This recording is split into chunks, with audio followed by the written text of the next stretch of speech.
ਸਤਨਾਮ ਸ੍ਰੀ ਵਾਹਿਗੁਰੂ ਸਾਹਿਬ ਜੀ। ਗਿਆਨ ਧਿਆਨ ਕਿਸ ਕਰਮ ਨ ਜਾਣਾ, ਸਾਰ ਨ ਜਾਣਾ ਤੇਰੀ।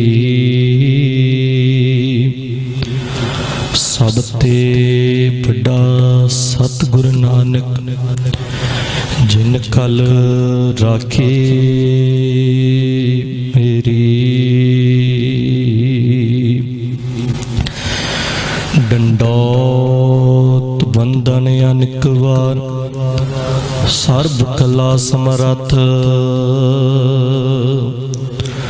ਡੋਲਣ ਤੇ ਰਾਖੋ ਪ੍ਰਭੂ, ਨਾਨਕ ਦੇ ਕਰ ਹੱਥ।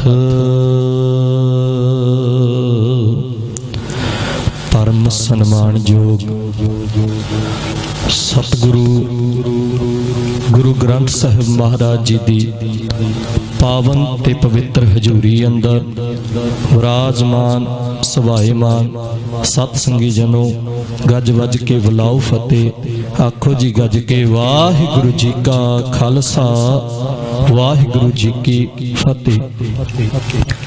ਕਰਮ ਅਸੀਂ ਕਰਦੇ ਹਾਂ, ਪਰ ਕਰਮ ਕਰਨ ਤੋਂ ਬਾਅਦ ਕਰਮਾਂ ਨੂੰ ਜੋ ਫਲ ਲੱਗਣਾ ਹੈ ਉਹ ਪਰਿਪੂਰਨ ਪਰਮਾਤਮਾ ਦੀ ਮਿਹਰ ਨਾਲ ਹੀ ਲੱਗਣਾ ਹੈ। ਨਾਮ ਜਪ ਤੇਰੇ ਕਾਜ ਪੂਰੇ ਹੋਣਗੇ। ਕੋਈ ਵੀ ਜ਼ਿੰਦਗੀ ਦਾ ਕਾਰਜ ਹੋਵੇ, ਨਾਮ ਸਿਮਰਨ ਤੇ ਬੰਦਗੀ ਦਾ ਸਹਾਰਾ ਲਈਏ।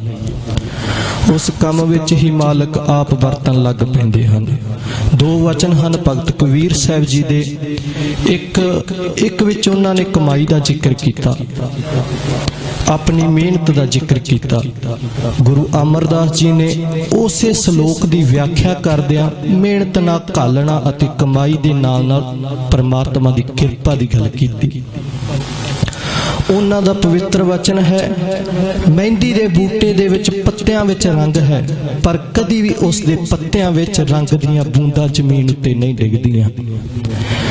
ਉਸ ਦੇ ਪੱਤੇ ਤੋੜ ਲਏ ਜਾਣ, ਸੁਕਾ ਲਏ ਜਾਣ ਤੇ ਫਿਰ ਉਹਨਾਂ ਨੂੰ ਪੀਸ ਦਿੱਤਾ ਜਾਏ, ਪਰ ਪੀਸਣ ਦੇ ਬਾਵਜੂਦ ਉਸ ਦੇ ਵਿੱਚ ਰੰਗ ਬਾਹਰ ਨਹੀਂ ਨਿਕਲੇਗਾ। ਜਿੰਨੀ ਦੇਰ ਤੱਕ ਪਾਣੀ ਪਾ ਕੇ ਉਸ ਨੂੰ ਘੋਲਿਆ ਨਹੀਂ ਜਾਂਦਾ, ਪਾਣੀ ਵਿੱਚ ਘੋਲਿਆ ਤਿਆਰ ਹੈ ਪਰ ਨਿਖਰ ਕੇ ਬਾਹਰ ਨਹੀਂ ਆਏਗਾ, ਰੰਗ ਦਾ ਹੀ ਪ੍ਰਗਟ ਹੋਵੇਗਾ। ਜੇ ਕੋਈ ਆਪਣੇ ਹੱਥਾਂ ਤੇ ਪੈਰਾਂ ਦੀਆਂ ਤਲੀਆਂ ਉੱਤੇ ਮਹਿੰਦੀ ਲਾਏਗਾ, ਹੁਣ ਮਹਿੰਦੀ ਨੇ ਇਹ ਸ਼ਬਦ ਕਹੇ ਕਿ ਮੇਰੀ ਕਮਾਈ ਹੈ, ਆਖਿਰ ਮੈਂ ਮੌਸਮ ਦੀ ਮਾਰ ਨੂੰ ਚੱਲਿਆ, ਮੇਰੇ ਪੱਤਿਆਂ ਨੂੰ ਤੋੜ ਕੇ ਸੁਕਾ ਕੇ ਪੀ ਦਿੱਤਾ, ਪਾਣੀ ਵਿੱਚ ਘੋਲ ਦਿੱਤਾ, ਉਹ ਕਹੇ ਕਿ ਮੇਰੀ ਕਮਾਈ ਹੈ। ਕਹਿਣਗੇ ਠੀਕ ਹੈ, ਤੇਰੀ ਕਮਾਈ ਬਹੁਤ ਹੈ, ਪਰ ਜਿਸ ਲਈ ਤੂੰ ਕਮਾਈ ਕਰਦੀ ਰਹੀ, ਜਿਸ ਰੰਗ ਨੂੰ ਪ੍ਰਗਟਤਾ ਹੋਣਾ ਹੈ, ਕਿਸੇ ਦੇ ਚਰਨਾਂ ਦੀਆਂ ਤਲੀਆਂ ਮਿਲਣਗੀਆਂ।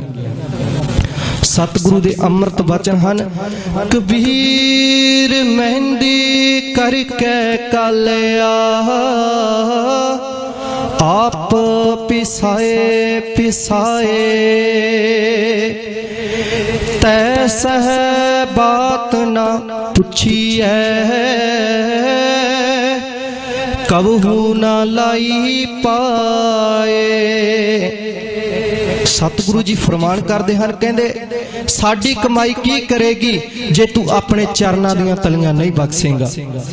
ਕਮਾਈ ਨੂੰ ਕਿਰਪਾ ਤੋਂ ਵੱਖ ਕਰਕੇ ਜਾਏਗਾ ਤਾਂ ਹੰਕਾਰ ਬਣੇਗਾ, ਕਿਰਪਾ ਨਾਲ ਕਮਾਈ ਨੂੰ ਜੋੜੇਗਾ ਤਾਂ ਇਹ ਕਮਾਈ ਤੇਰੇ ਅੰਦਰ ਨੂੰ ਕਈ ਗੁਣਾ ਤੱਕ ਤਰੱਕੀ ਦੇਵੇਗੀ। ਸਤਿਗੁਰੂ ਜੀ ਨੇ ਕਿਹਾ, ਕਹਿੰਦੇ ਨਾਨਕ ਮਹਿੰਦੀ ਕਰਕੇ रखिया सो सहनदरी कराए। धन गुरु अमरदास जी व्याख्या करते हैं, कबीर साहब सानू ये समझाना चाहते हैं कि तू उस कमाई नू, उस मेहनत नू अपने नाल ना जोड़, इस कमाई नू, इस मेहनत नू उस किरपा दे नाल जोड़। आपो पीसै आपै कसै आपे ही लाए लाए। सिर्फ इक्को गल कह दी कि पीसिया भी तू, भोलिया भी तू, लाया भी तू। फिर भी साहिब कहते हैं ए पिरम प्याला खसम का, जय पावै तां दे। इता मालिक दी बख्शिश है, अकलियां कमाइयां नहीं। एक गल मान लो कि रुख दे सिखर उपर हसदायक फल लगा है, रुख दे सिखर उपर रसदायक फल लगा है। आदमी दी ख्वाहिश है कि मैं इस तक पहुंच के फल दा रस माना। हुण उस दे कोल होर कोई सहारा नहीं, उसने रुख दियां टाहणियां नूं हथ पाउणा है, हत्थां विच ताकत पैदा करनी है।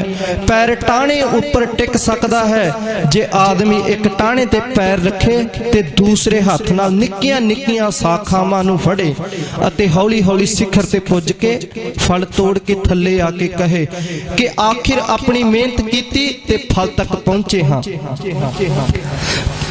कबीर साहब कहते हैं कि कदी ये ना कह कि तैनू फल मिल गया, इसनू अपने वाले पासे ना लो।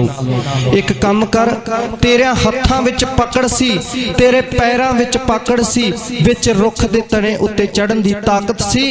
पर जेकर टाहणी नू हथ पाउंदियां सार ही टाहणी टुट जांदी तां फिर तेरे हथ की कर लैंदे, फिर तेरे हथ पैर भी टुट सकते सी, फल तक नहीं पहुंचा जा सकता सी। परमात्मा ने अपनी टाहलियां ते विच टिका दी है। कबीर साहब दा वचन है, कबीर साहब फरमान करते हैं, कबीर कारण बपुरा क्या करे, जो राम ना करे सहाय।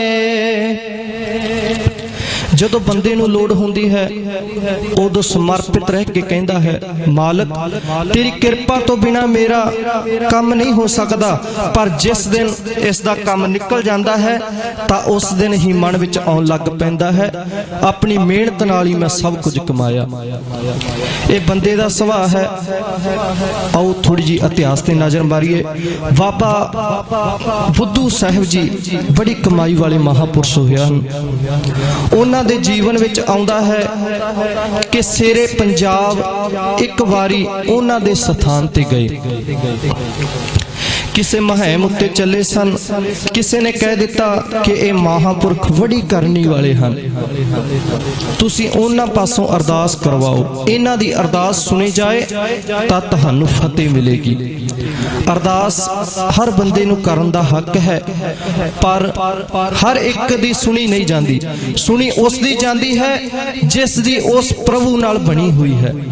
जदों प्राप्त नहीं उदों अरदासां हन, पर जिस दिन कुछ मिल जाता है उस दिन देण वाले दाते नूं भुल जाते हैं। भाई गुरदास जी फरमान करते हैं, होए सियाणा समझिया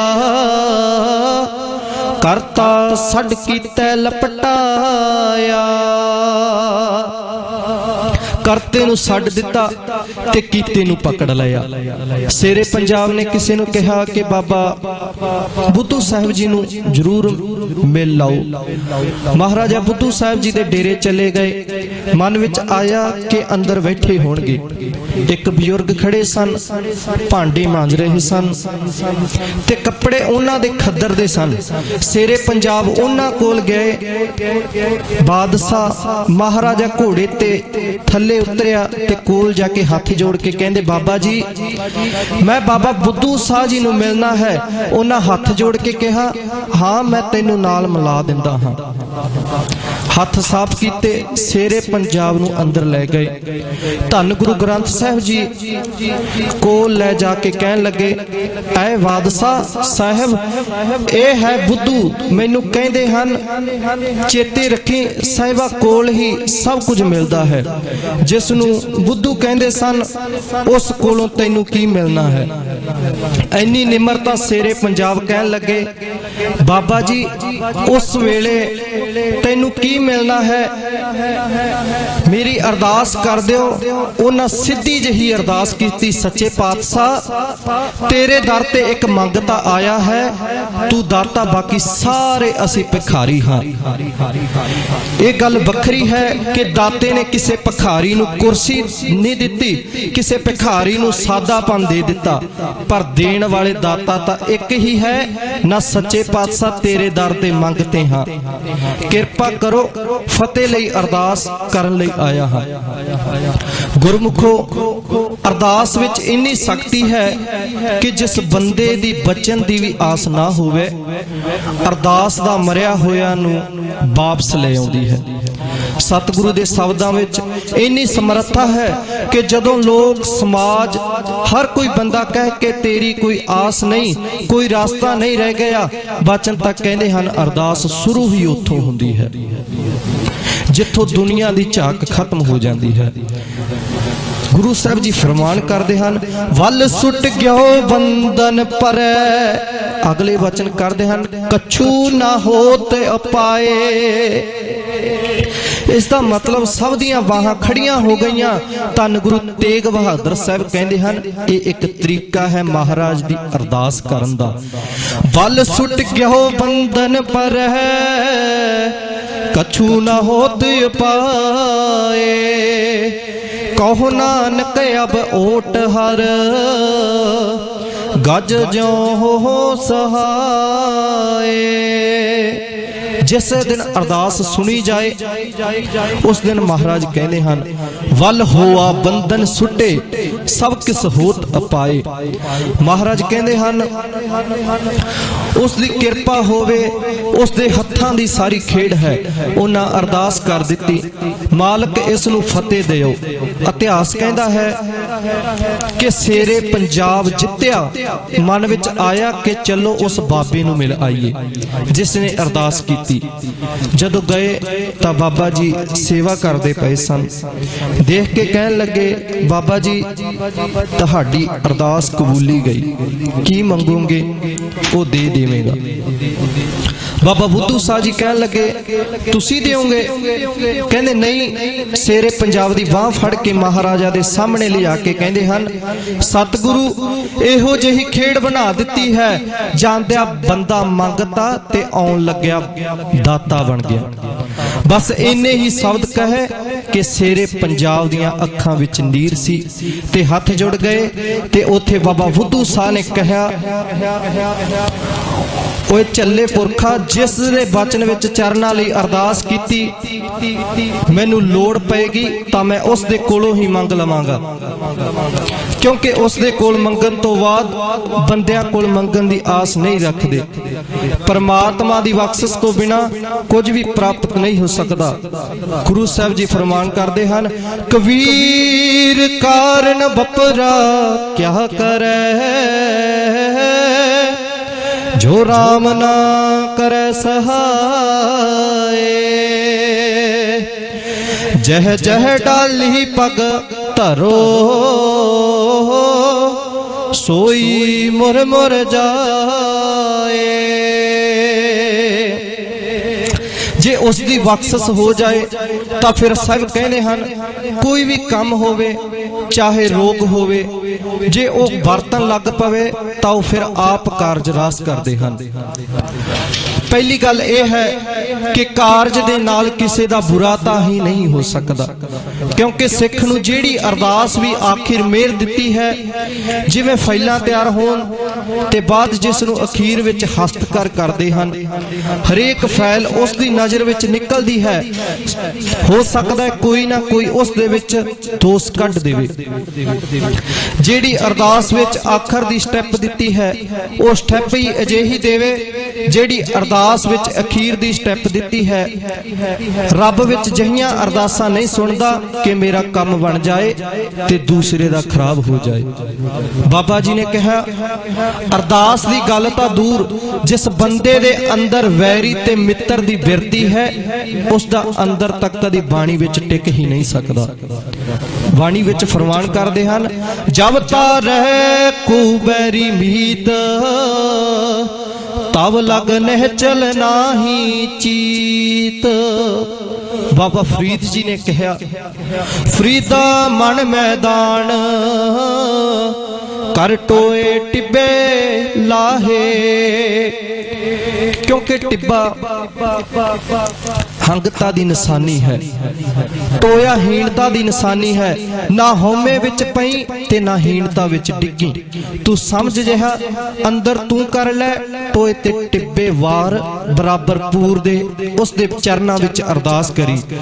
वैसे हर सिख नूं चाहीदा है कि सवेरे ते शामी अरदास जरूर करे। भाई वीर साहब जी दे जीवन विच एक दिन अरदास करदे अरदासीए ने इह शब्द विच छड्ड दित्ते कि जिन्ना बंद बंद कटाए, खोपड़ियां लहाइयां, चरखड़ियां ते चढ़े। भाई साहब जी ने कोल आके कहा, गुरमुखा असां नूं तां सूल चुभी ते ओ नहीं जरी जांदी, ते उन्हां दा नाम क्यों भुल गए जिन्हां नूं चरखड़ियां ते चाढ़िया गया। कई वार असीं कहंदे हां कि अरदास विच इन्हां दा जिक्र क्यों। पहला गुरु साहब जी दा मंगल विच, फिर पंज प्यारियां, चार साहिबजादियां, शहीदा सिंघां मरीदां दा एक महापुरुष कहंदे हन कि इन्हां दा ध्यान धर के इन्हां नूं याद कर लईदा है। कहंदे हन साडी नहीं सुनी जानी, करनी कमाई वालिओ, आओ साडी अरदास विच तुहाडे करके साडी बेनती भी सुनी जाएगी। वो केवल जवान दे अखर नहीं, उन्हां नूं असीं रोज पुकारदे हां कि तुसीं आओ। हुण जदों अरदास करदे हां, किसे दा भी अरदास विच बुरा नहीं मंगिया जा सकदा। मान लो कोई बिरती माड़ी करके मंगे भी ते अमीर विच कहना पवेगा, नानक नाम चढ़दी कला तेरे भाणे सरबत दा भला। ये तां नहीं कहेगा कि मेरे गवांढी नूं छड्ड के सब दा भला कर दे। सरबत विच उसने भी जाना है। जिन्ना वारे माड़ी बिरती रखदा है उत्थे तैनूं ये शब्द कहने पैणगे, जे ये नहीं कहंदा तां मेरी अरदास मुकम्मल ही नहीं होनी। महाराज जी ने कहा, तू अरदास कर, फिर मालिक कारज रास करते हैं। असी सारे अपने बच्चों नूं पढ़ाउंदे हां, एक चिंता दी एक नवा रोग नाल पैदा हो गया।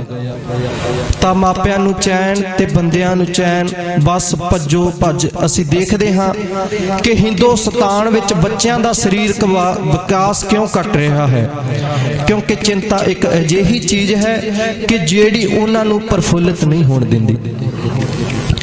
असी बच्चे नूं स्कूल भेजदे हां, जे एक बच्चा एक साल पढ़िया होवे तां उस दी रिपोर्ट कार्ड उत्ते 0 आवे तां घरदिआं नूं पुछो की बीतदी है।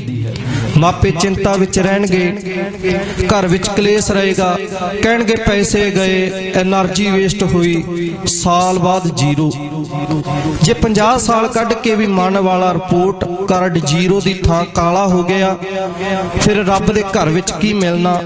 अंदर दी पढ़ाई किन्नी क है। बाबे नानक ने एक शब्द विच कहा है जो सारे पढ़ते हैं, विद्या दा चानन है पर तेल तो बिना दीवा किवें बलेगा। क्योंकि दीवे का काम है प्रकाश देना। दीवा बलिया गुरु ग्रंथ साहब जी, गुरु साहब जी नूं दीवा कहा गया। गुरु अर्जन साहब जी ने कहा, भलियो चराग अंधियार में सब कल उदड़ी एक नाम। गुरु नानक साहब एक दीवे की तरह जगे। हर एक चीज चानन है। जे सूरज की गल करांगे तां ध्यान विच चानन ही आवेगा, जे चंद्रमा की गल करांगे तां ध्यान विच रोशनी ही आवेगी। भावें उस दी शीतलता है। तारिਆਂ की गल करांगे तां आखिर तारे कोल चमक ही है। सूरज चमकदा है, तारे चमकदे हन, चंद्रमा चमकदा है। रोशनी का प्रबंध इन्ना ज्यादा है पर हनेरे का प्रबंध तां किते भी नहीं। फिर भी सारी दुनिया नूं खाई जांदा है। कहंदे हन ए पढ़न वाले ते पढ़ाउण वालिया, जो पढ़िया है इस नूं कमाल है।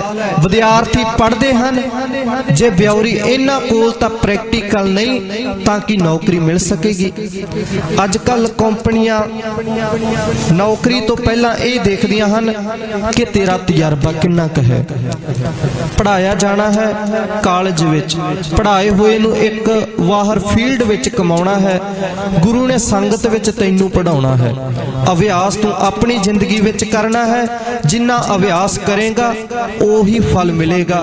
सतगुरु साहब एक कम पोथी प्राण कमाई है। पोथी धर्म ग्रंथ पढ़दा है उस नूं कमा, विद्या विचारी ता पर उपकारी। इन्नियां बेनतियां प्रवान करो। जितना कि समा सी समाप्त है। वाहिगुरु जी का खालसा, वाहिगुरु जी की फतेह।